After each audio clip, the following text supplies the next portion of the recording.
Ghana Gold Board CEO apologizes after dollar donation to Nana Grada sparks public and political backlash.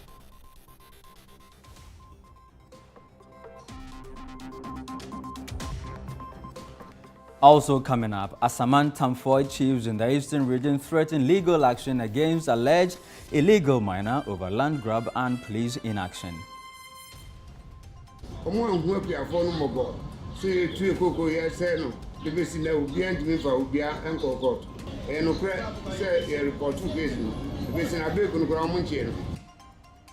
Ghana National Fire Service warns of fire risks as slum settlements surge in urban areas.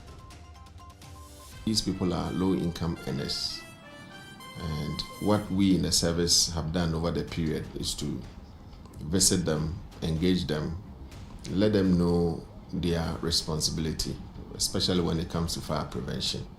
But as humans as they are, sometimes they may be negligent, careless, and then for such places, illegal wiring connection is also rife.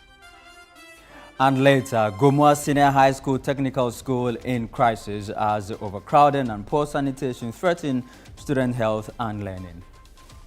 Most of our girls are without beds. They sleep on the floor, they sleep on trunks and chop boxes, and we are over congested.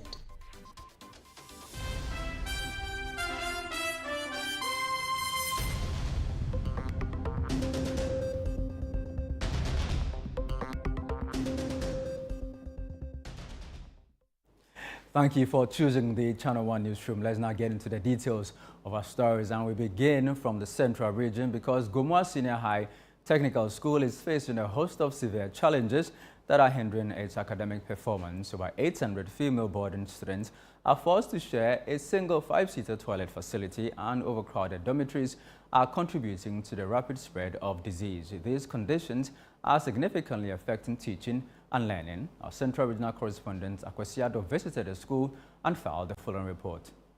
Established in 1991, Gomua Senior High Technical School has seen little to major infrastructural development over the past 3 decades. Projects initiated as far back as 2013, including new dormitories and an administration block, remain incomplete. Of particular concern is the girls' dormitory. More than 800 female students depend on a woefully inadequate 5-seater washroom, creating an environment ripe for the spread of infections, according to the school authority. Recently, I'm the only house mistress living on campus for over 800 girls. Most of our girls are without beds. They sleep on the floor, they sleep on trunks and chop boxes, and we are over congested. The boys' dormitory is also incomplete and lacks adequate space to accommodate students. Basically, each dormitory is to take a maximum of 24 students. But here lies the case, we have more than 50 students accommodated in a single dormitory. We have given a name Sardine Dome because of how sardines are packed. These infrastructural deficiencies are taking a toll on students' welfare and disrupting academic activities. We lack chairs to sit on them. Sometimes you go to some classes, some students perch, which makes the academic work very difficult. The lab that we have, the chemistry, the physics, and the applied, we don't have enough equipment. So we are made to do everything left theoretically without any practical. Only 6 out of the 105 teachers reside on campus.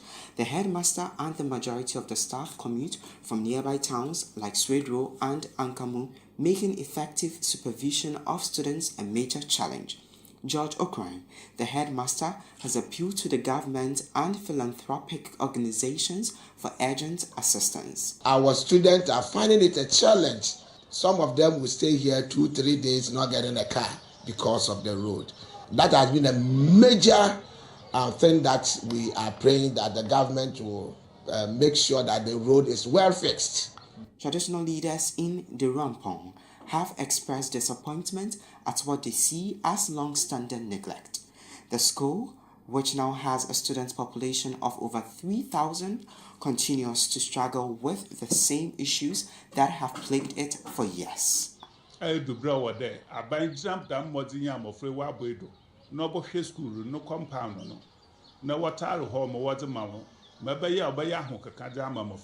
Amid these hardships, the school recently celebrated a notable achievement. Its all-female debate team won the 68th Independence Day Senior High School debate competition. The team members shared their journey and triumph with Channel One News. It wasn't an easy task, but with hard work and determination, we won the trophy. I would encourage every woman out there that they should be assertive, they should be encouraged, they should speak out. School authorities remain optimistic that resolving these long-standing challenges could significantly improve academic outcomes. Of the quality of teachers we have here and the material, the staff that we are giving them, 2025 result is going to be very fantastic. We have a lot of potentials in our school, but the only thing that deters people from coming here is our road. Meanwhile, the Ghana Education Service acknowledges that Gomwa Senior High Technical School is not alone. Kwesi Davis, the coordinator for senior high education in the Gomwa West District, told Channel One News that all 6 senior high schools in the district are grappling with similar problems and require immediate intervention. It's not too different from what we have in Mozano and then college. In fact, the truth is that college, I wish the team will visit there. They have major challenges.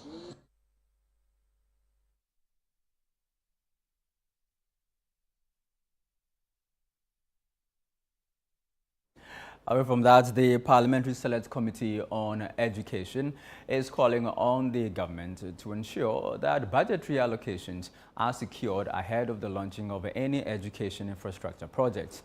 Now, speaking to Channel One News, the committee chairman, Peter Nochikota, emphasized that providing funds upfront would significantly alleviate the ongoing infrastructure challenges in schools, an issue that continues to disrupt effective teaching and learning across the country.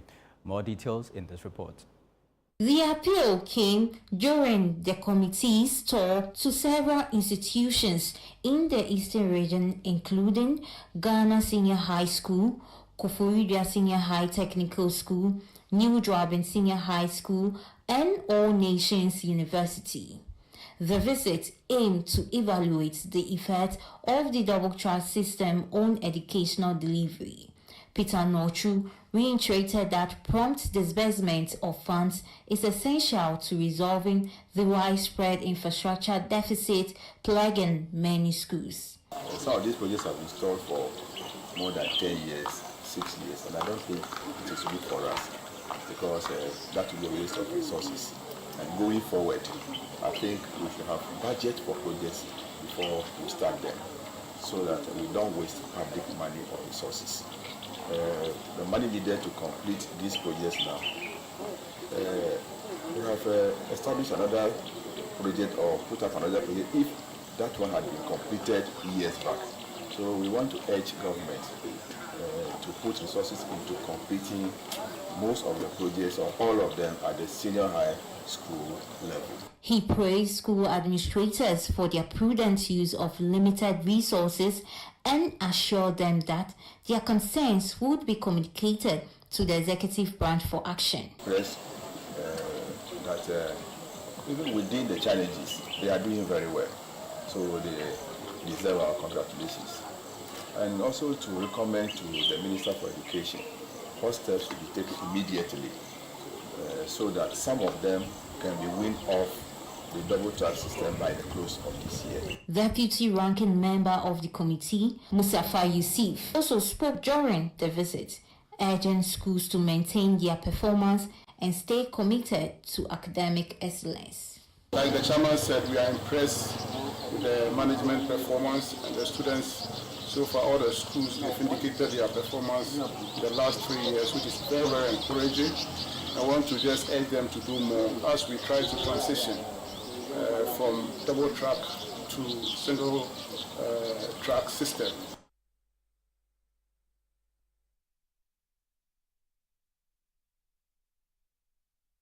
Still on education, the Onwe Senior High School, located in the Jusse municipality of the Ashanti region, is also grappling with severe infrastructure challenges that hinder effective teaching and learning. Originally established in 2017 as a private institution, the school was absorbed into the public education system in 2020. It now serves 584 students but lacks adequate classrooms and furniture, forcing many students to take lessons under an incomplete building structure. There is more in this report filed by Channel One News' Taufik Mohammed and read by Emmanuel Opon.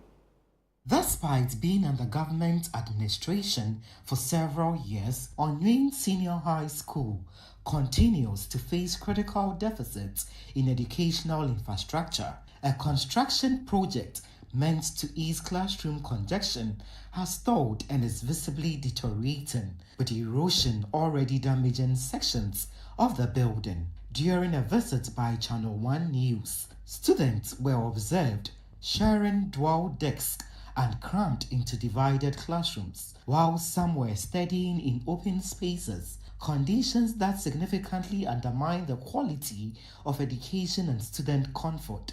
Although portions of the school infrastructure remain in a relatively good shape, the overall environment falls short of providing a conducive setting for academic success. The Assembly member for the Onwe electoral area, Kobna Boaten, expressed concern over the state of the school, emphasizing the urgency of government intervention. Onwe senior high, your challenge be about structures, I'm saying that school dying on our hodada,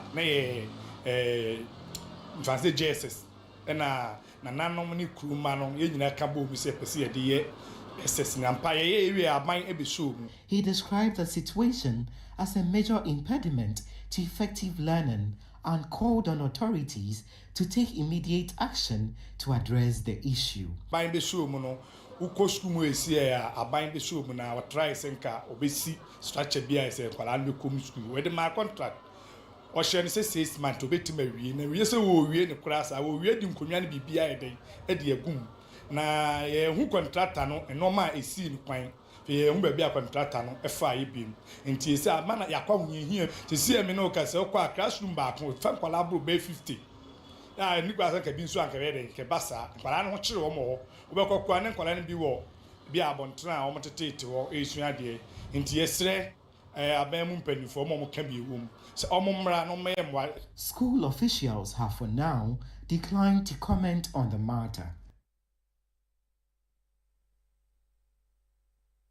Now, the acting chief executive of the Ghana Gold Board, Sami Jemfi, has issued an apology following public backlash over a cash donation he made to former fetish priestess turned evangelist Nana Agrada. A viral video captured Sami Jemfi handing over dollar bills to Nana Agrada at an event, sparking criticism from both the public and political figures.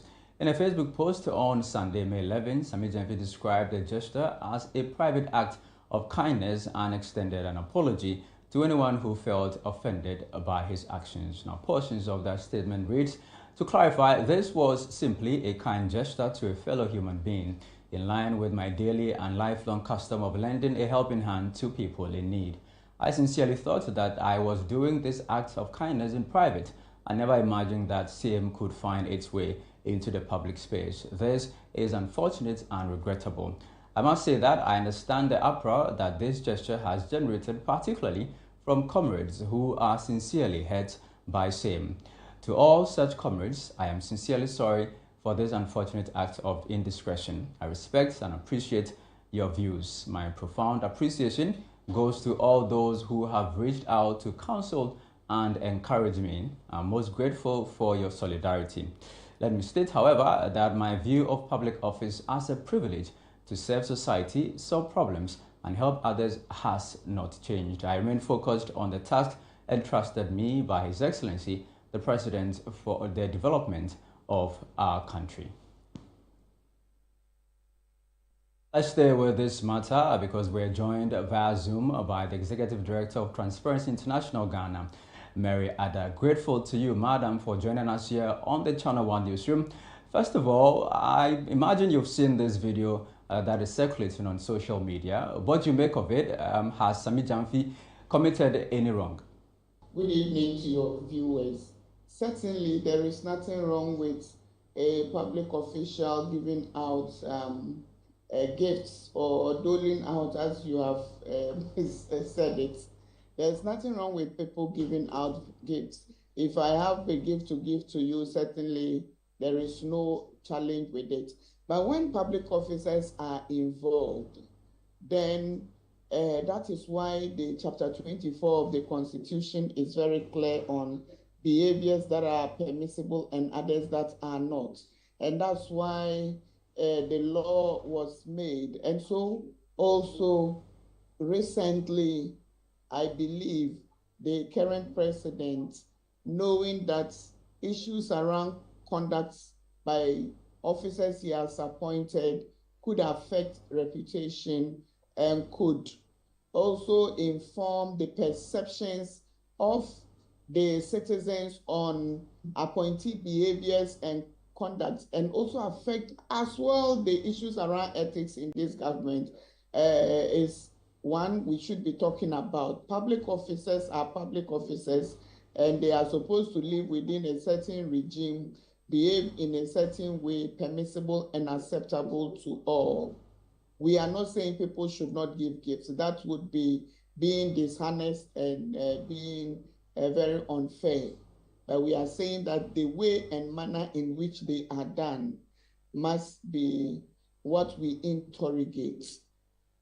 Well, you mentioned the president instituting the code of conduct for public officers. Some people believe that, well, it's just for the optics, it will not bite. Do you think that the president should take an opportunity like this and send a clear message to his officials? I believe that certainly this is an opportunity for the president to demonstrate above and beyond that he means business by putting in place this code of conduct. We have had occasion to say that we would also want to see the Conduct of Public Officers Bill passed so that some of these behaviors can be criminalized. But then in this instance, if you go to even the conduct, you do not see a lot of punitive measures that would be in place to support whatever it is that this gentleman has been cited for infraction. We also see that he has come to publicly apologize. This is on the call of the president, perhaps, with that stern warning on those who had not declared their assets to go and do so. That, for me, shows commitment a little, and not just for the optics. We still haven't seen who was able to declare by the timeline and who was not, and what sanctions are going to be meted out to those. Then on the back of that, we now have Sami Jemfi, who is the CEO of Gold Board, of the Gold Board, publicly giving a lot of dollars, and you realize the woman even took the rest. Yes. This goes to tell us that perhaps for the benefit of the gift giver, and you see, it tells us a lot about the culture of giving gifts and then the recipients of gifts as well. One of the things that has happened is we tend to criminalize and also speak against those who are giving gifts. But then we go to church, we tend to talk about those who receive them, and we contextualize them as bribes, that they have taken monies and these are bribes. And we criminalize those because they are not acceptable.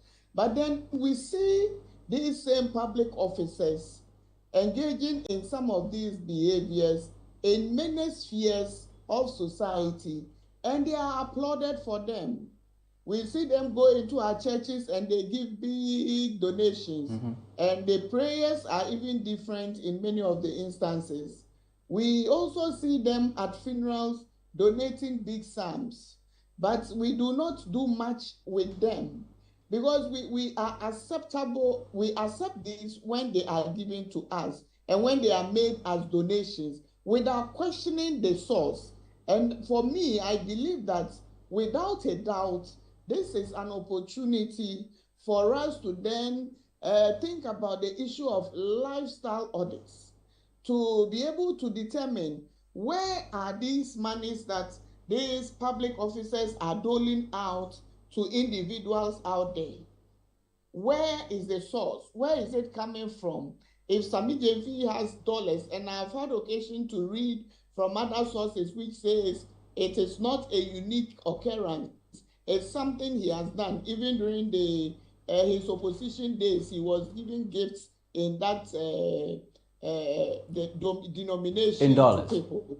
Yeah, so if in that currency, sorry, to people, so it means this is something that is an easy thing for. Perhaps he has a forex bureau, perhaps he deals, he lives in America and comes to Ghana to work, so he has this.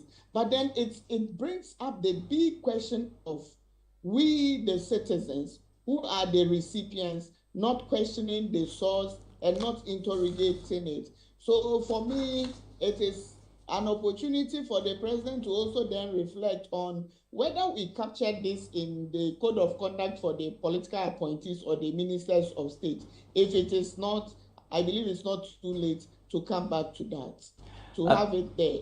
And this is an example, and I'm very sure that this is just one example. You would see public officers putting together various interventions where they have so much money, they are making donations to communities, to flood victims and others. And you sit behind and you reflect for some of us, but then all other peoples are applauding loudly and giving them all the necessary support.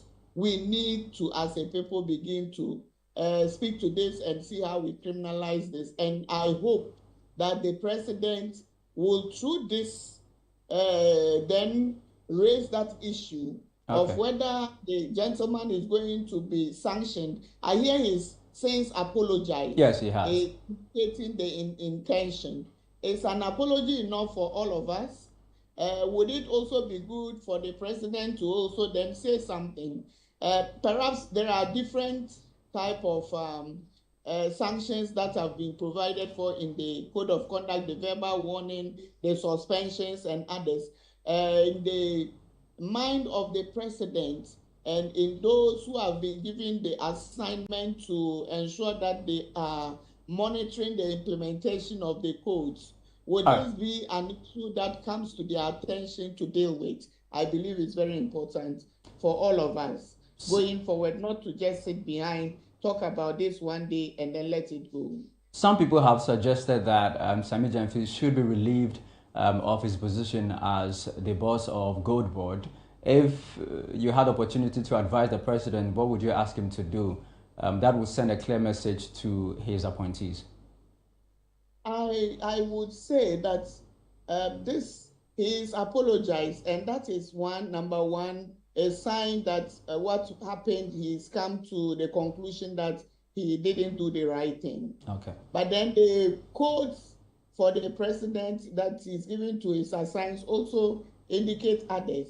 So for me at this time, it will be a missed opportunity if nothing happens. But to say that he should be fired, that lies in the bosom of the president to do so. So let's see what he does. There are suspensions, there are verbal warnings to serve as a deterrent for anyone who wants to engage in such not to do any. So the president can take all those.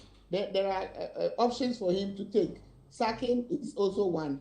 The suspension is there and the verbal warning as well. I just checked the codes. So let's allow the president to take a decision. And we hope he does not miss this opportunity, because this is going to be a very good, either it becomes an influx point or it becomes a point where everybody decides to stay within their limits and behave like public officers as they should be. Okay. All right, I'm grateful to you, Mary Ada. She is the Executive Director of Transparency International Ghana, speaking to us about an issue that has surfaced all over the internet here in Ghana. The boss of Gold Board, Sami Jemfi, was seen in a social media video giving out money to a socialite, popularly known in Ghana here as Agrada. You are still watching the Channel One Newsroom here on Channel One TV. Still ahead. Asaman Foy chiefs in the Eastern region threaten legal action against alleged illegal miner over land grab and police inaction. Please stay with us. We have details in a moment.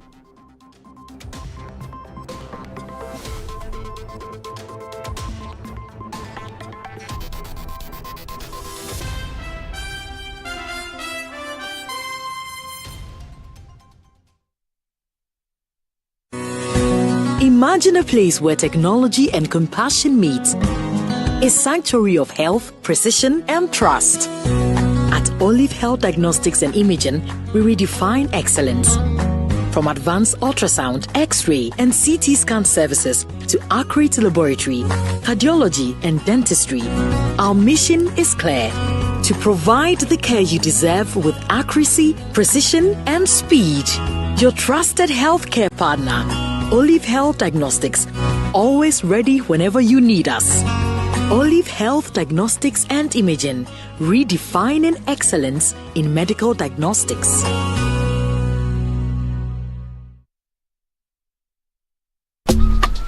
Life is a celebration of moments. Big and small. The sun is scorching, I'm feeling the heat. With Piva Drink, every moment becomes a refreshing celebration.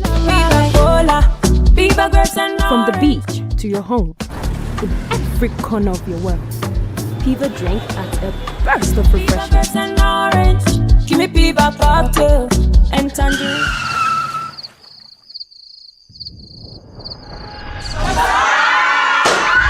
Celebrate every moment with Piva Drink. Refreshment for every occasion. Piva Drink, a taste you will love. P for Piva. This advert is FDA approved.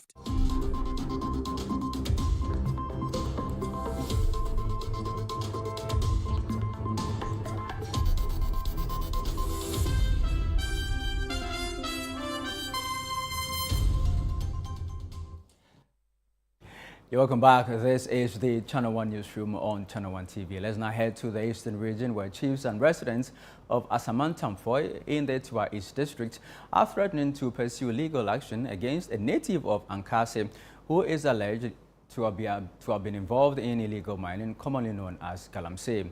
According to the chiefs and affected farmers, the alleged miner, armed with thugs and land guards, has been forcefully taking over farmlands, claiming ownership of the lands. They further allege that he has compromised the local police, making it difficult for authorities to act against him. Channel One News' Nilni Amate Kanako visited the community and filed the following report.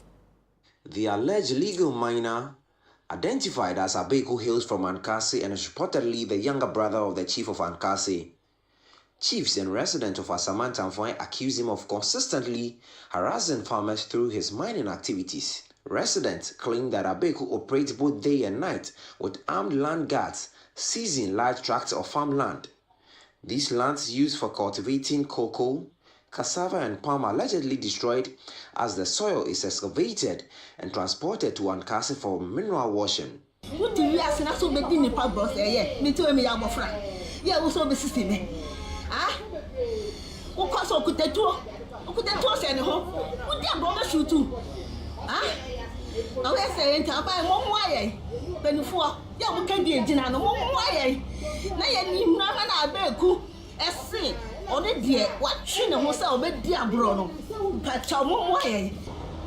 Masasi, asasi na ye mema mea, ema mea asasi. Ena oma do adudo suwa mena nanom ebedu mena no wo mema meso ema mema mea bedo ama mensu edru meso meni menuanom. Ene dia be kusa asasi na ye ne dia. Edu oja asasi na firi yensem.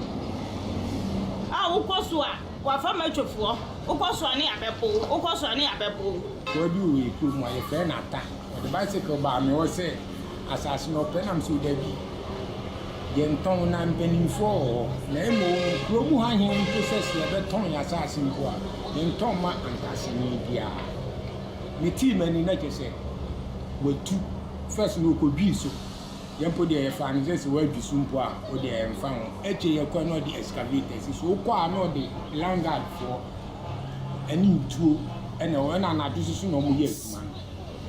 Nana Adai from Pond Manso, Nifahini of Asamantamfoy, is one of the victims. He reveals that several of his relatives have also lost their farms to Abeku's operations. He provides a detailed background of the issue.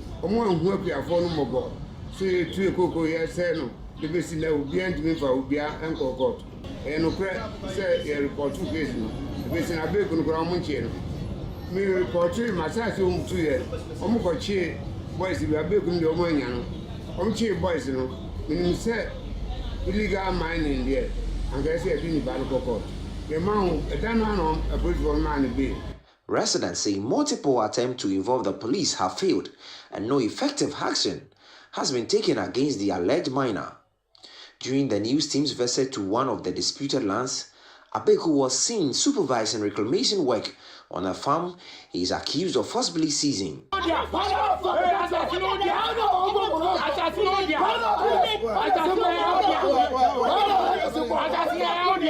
Osaberima Kwame Kon, chief of Assamanta Amfoy, visibly angered by the situation, stated that legal action would be pursued. He also had to calm agitated residents who were ready to take matters into their own hands. I'm very, very much worried, but I don't want the spill of blood. Other than that, we would have taken them on.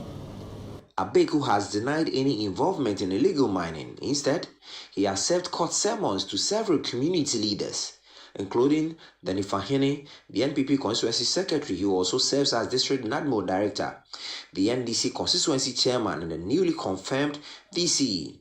These individuals, all part of the community mining committee, are accused by Abeku of engaging in galamsey, an allegation strongly denied by the chief of Assamanta Amfoy. That is very, very preposterous.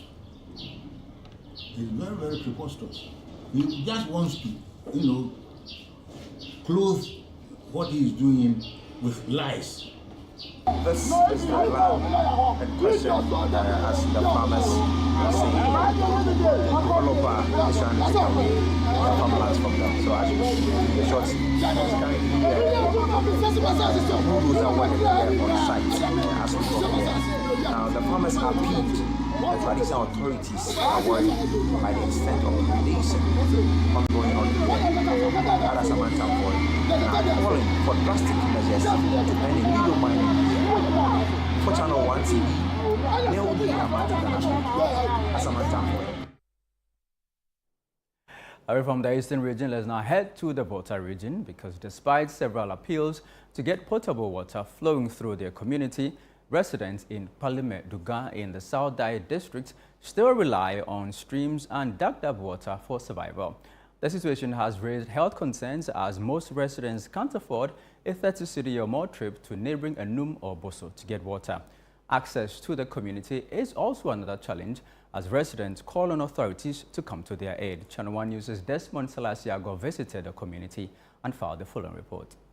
Residents of Palimetugan in the South Dai district of the Volta region continue to depend on unsafe water sources for survival, despite repeated appeals for a proper potable water supply. The community lacks a functional water system, forcing residents to rely on a nearby stream, or worse, dig into the dry stream bed during the dry season to access underground water. This water is often muddy, contaminated, and poses serious health risks. For those who can afford it, a journey to nearby towns like Enum or Boso is the only alternative, costing at least 30 cedis per trip, a burden many in the community cannot bear. Celestine Bejaku, a mother of 4, shared her daily struggle with Channel 1 News, recounting how difficult it is to fetch water for her family's needs from the drying stream.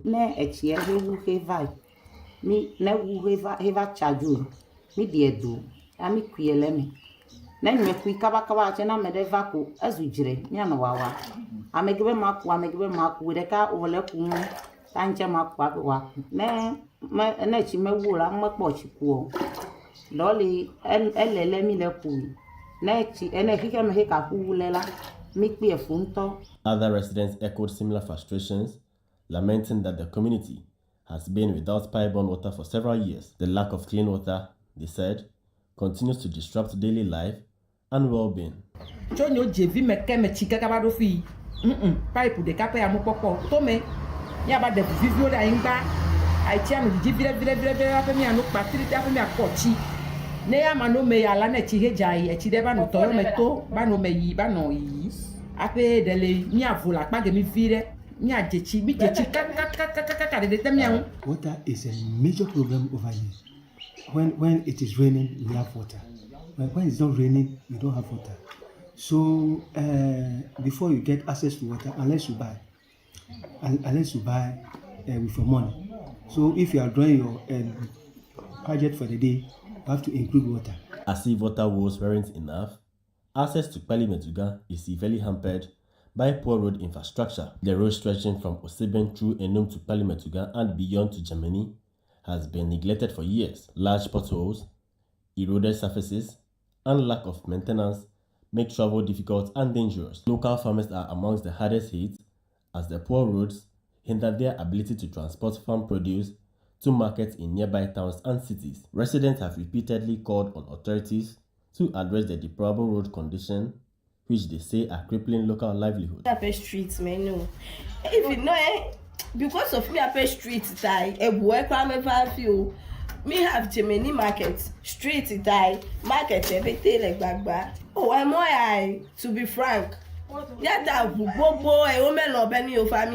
Reverend J.P. Ofori, a former assembly member for the Palimetuga electoral area, told Channel One News that, despite countless promises from authorities, both the water and road issues remain unresolved. All the many MPs promised us to help us, but they couldn't. So sometimes it makes the school children very late. So it affects the progress and everything in the town.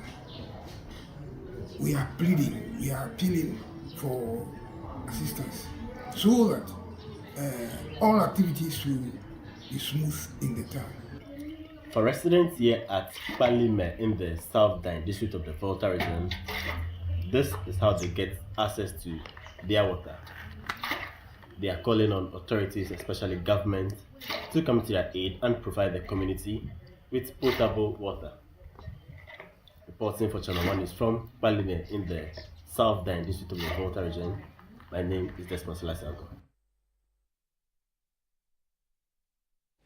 This is still the Channel One Newsroom on Channel One TV. Still to come.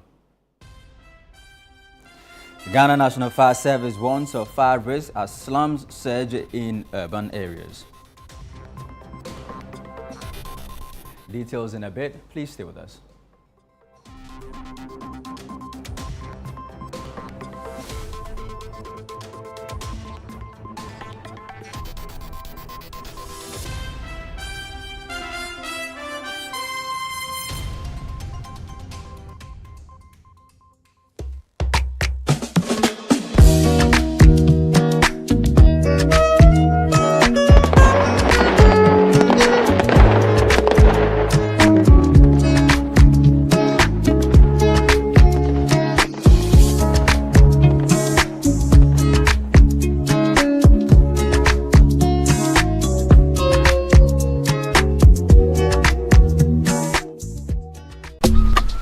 Life is a celebration of moments. Big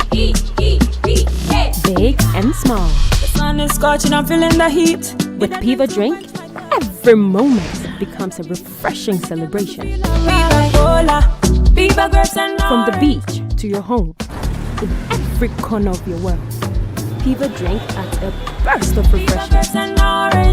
Give me Piva cocktail and tangerine.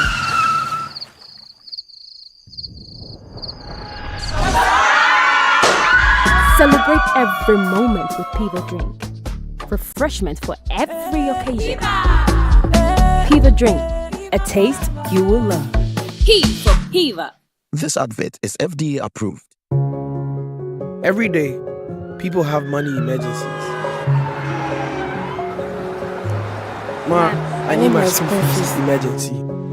Mommy, chop money emergency. Emergency. Catch it. I'm your rent emergency. Now, there's a new emergency number in town. More money, challenge and enjoyment. At the top life we got. Dial *770# for all your money emergencies and chop life. Dial star 770 hash for money emergencies and get easy and quick access to your money, loans, and other banking needs. EcoBank, the Pan-African Bank.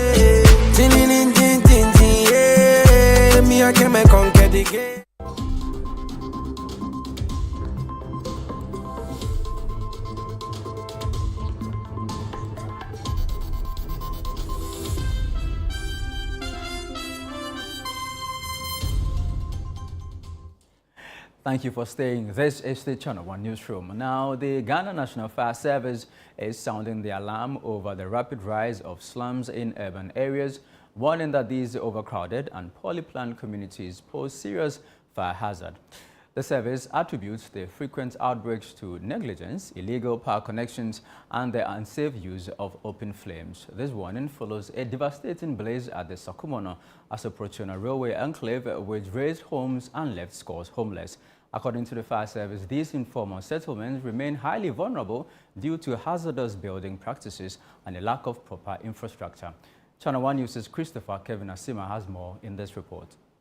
It was around 7 p.m. on Monday, May 5, 2025, when a massive fire erupted at a slum community near Asoprochona Railway Station in Sakumono. The blaze swept swiftly through the area, reducing dozens of makeshift homes to ashes and displacing hundreds. The fire, intensified by flammable building materials such as wood and lightweight scrap, spread uncontrollable through the tightly packed structures. Eyewitnesses described scenes of panic and distraction as families fled with whatever they could carry. Well, more than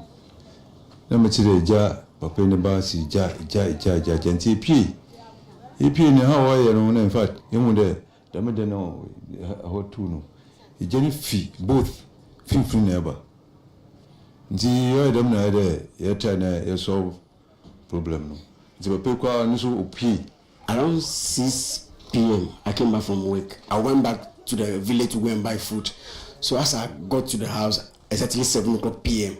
and I was in the room. Then the light went off. So I thought it's the normal no shading. Then I didn't mind, so I was in the room. Then around 7:05 to 7:06 that, and I hear people shouting, "Let God help us, ready boy!" Then I came out and I saw the fire from one of the kiosks. Na me go fear kakra, and I'm on Kobebia. Me want me back small boy by 11 years. I said that a jato the nurse in Bakumu. Me share the jana so aben me pa me intimate me nyhwe. The me mattress ketchup akupe and a bag. Me man school italu uniform. Tell me timi and the machine pe. Set me so go be at the brand me timi we be bia with them. The affected site, measuring roughly 100 by 40 meters, was home to several families. After the fire, the community lay in ruins. Blackened debris, mangled metal roofings, and smoldering remains were all that was left. This is not an isolated case. Divisional Fire Officer Grade 2, Desmond Archer, confirmed that such fires are becoming increasingly common. He cited poor urban planning, dangerous electrical setups, and the widespread use of flammable materials as recurring threats in the slum areas around the country. I'm not sure this is the first time we are handling slum fires.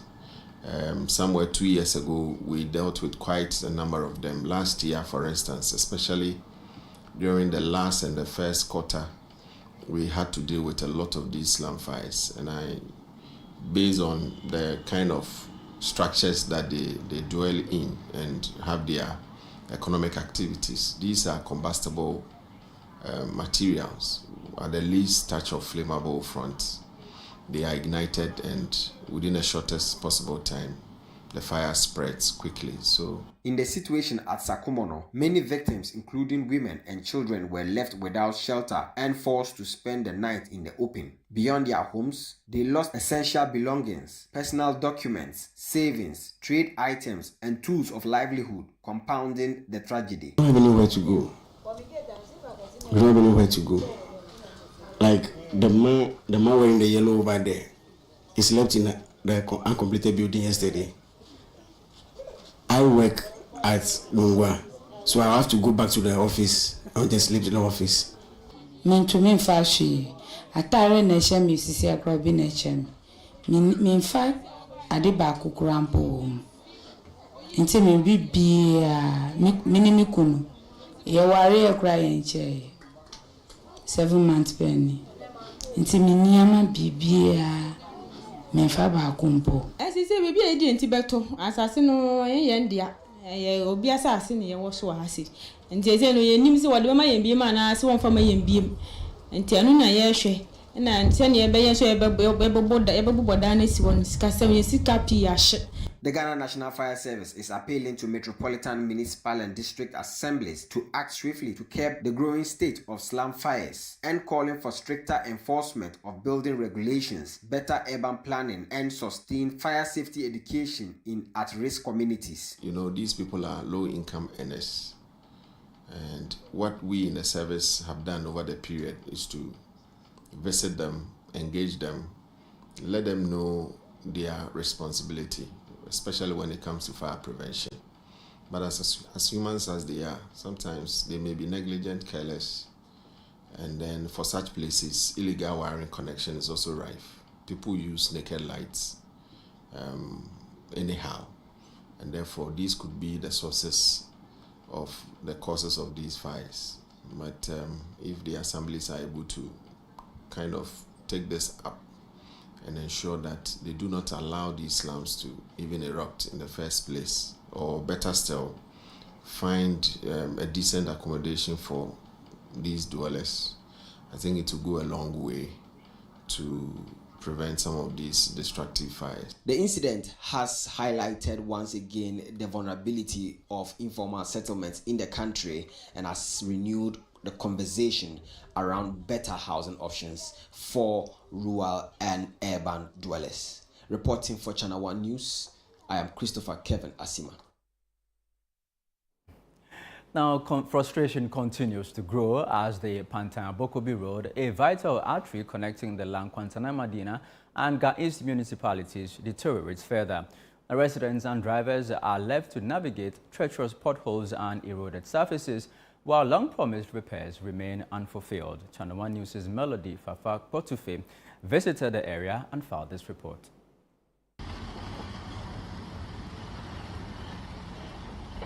The Pantan-Abokobi Road is in a state of disrepair, and residents along with commuters are calling for urgent action. Once a manageable route linking the Lankwantana-Madina and Ga East municipalities, it has now become a nightmare to traverse. Reconstruction efforts began in 2016 with the installation of drainage systems, but the project stalled after the general elections. According to the Ga East Municipal Assembly, the contractor abandoned the site, prompting authorities to terminate the agreement and reassign the contract to a new firm in 2019. Since then, however, progress has been elusive, replaced instead by repeated assurances from both the assemblies and central government. Drivers lament that the worsening condition of the road is damaging their vehicles and sending them frequently to the mechanic. Oh, I've been using this road best 2-3 years in it. And it has been bad, so bad. Me can't say it is sometimes requesting a bag now so bad I can go for my only choice. I will say a funny panel. As you can see, a very, very, very bad. I would like to do during the election year, which is last year. You see that they've come to apply it for just a few prior to the election, but after the rain started setting in, you could see it is really defining the nature of what they've really done. So I believe it didn't really last that much. But during the election, you see that they've come to, put some bitumen on it, and now we can see the reality of the job they've done.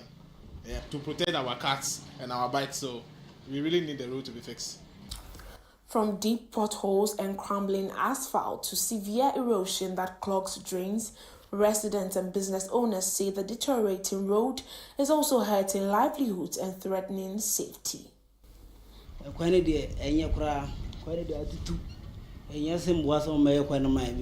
obi are chronom no kokra still ambulance no timi nko brem kwa abe ko duru okra na o say nipa na yare okra ta timi no mo nti kwane de nya so mai pa serious nti kwane mo nya mai almost all me change mama ba oba be kwana ma nti say mama ba so ye hwe no ye hwe so be kwana ma. Very bad. Very, very bad. From the Jelu City to the hospital. It's very, very bad. Because I stay around the hospital, so yeah. For the fact that it's like a route leading to the hospital, it should be worked on so that it will be smooth for me. If ambulances or maybe any emergency, the car can go fast. Daniel Kofi Oche, the Municipal Urban Roads Engineer for Ghana East, speaking of the record, revealed that a contract is expected to be awarded again soon. After nearly a decade of stalled development, road users are demanding a clear timeline for completion. The Municipal Chief Executive of the Lankwantanan Madina Municipal Assembly, Ibrahim Faila, has pledged to ensure the road is completed before the end of President Mahama's 4-year term. I'm coming from feeder roads. Mine is to go and lobby for a developmental project for my people.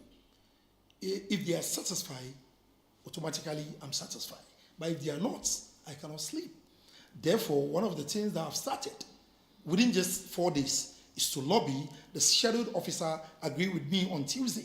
We'll come to the areas and have a look of the area to see what can we do to better the roads and even to reshape it where it's supposed to be reshaped, where it's supposed to be drains and other fittings. They will also do so to ensure that the road is very motorable for people to have their free movements. With the level of deterioration on the Pantai-Abokobi stretch, residents and road users say it is just a matter of time before the road becomes totally immotorable. Reporting for Channel One News, I am Melody Fafa Botufe. Now, students of Gushegu Nursing and Midwifery Training College have been advised to avoid negative peer influence and focus on their academic work to prevent dismissal from the college. This advice was given during the induction ceremony for newly admitted students into a 3-year health training program. Our Northern Regional correspondent Mohammed Aminu Alabira has more. Over 500 students have been admitted into Gushegu Nursing and Midwifery Training College, GNMTC, to pursue various health-related programs. Established in 2012, the college has produced graduates who are currently serving in health facilities across the country. During this year's matriculation ceremony for 882 students, the principal of the GNMTC, Madam Posa, expressed concern about the rising trend of social vices among students. Madam Posa described the situation as troubling and urged the newly inducted students to be cautious about the kind of associations they form on campus. Lately, we are observing an increase in substance use among student nurses and midwives, resulting in absenteeism, psychosocial problems, deferment, termination of their course. So you need to know and be careful who you associate with so that you are not initiated into these vices. In interactions with Channel One News, students voiced several challenges affecting their academic life. These include inadequate water supply, lack of a proper dining hall facility, and insufficient accommodation for both students and tutors. Currently, we have problems that we are facing, which is inadequate classrooms for our students. Sometimes we go into the classes and our seniors are to have their lectures. In that moment, because we do not have enough classroom for them, they have to come and tell we the teachers to move out for them in order to be able to have their class, their lectures. The newly appointed Municipal Chief Executive for Gushegu also addressed the gathering, assuring the college of the government's commitment to resolving the issues. He echoed the call for students to prioritize their academic responsibilities. We need your willingness to pursue the programs of study with passion so that with that investment in you will not be wasted. A total of 582 students of the Gushegu Nursing and Midwifery Training College has successfully been inducted into the college. From Gushegu campus, Mohammed Aminu M. Alabira, reporter for Channel One News. And that'll be all for this edition of the Channel One Newsroom. Do visit our website, channel1news.com, for more information on our top stories and more. Subscribe to Channel One TV on YouTube for more exclusive video content from Channel One TV.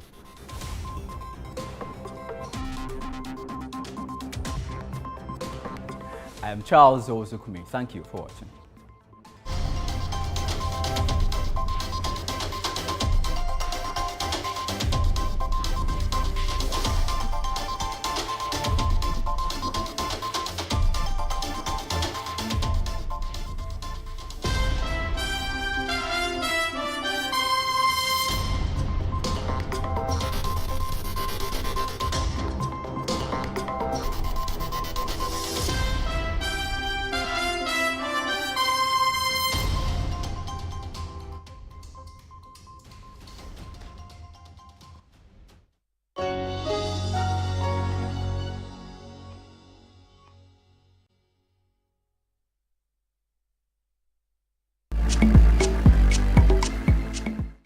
Hi, Whitney. Hi, Effie. How are you? How are you?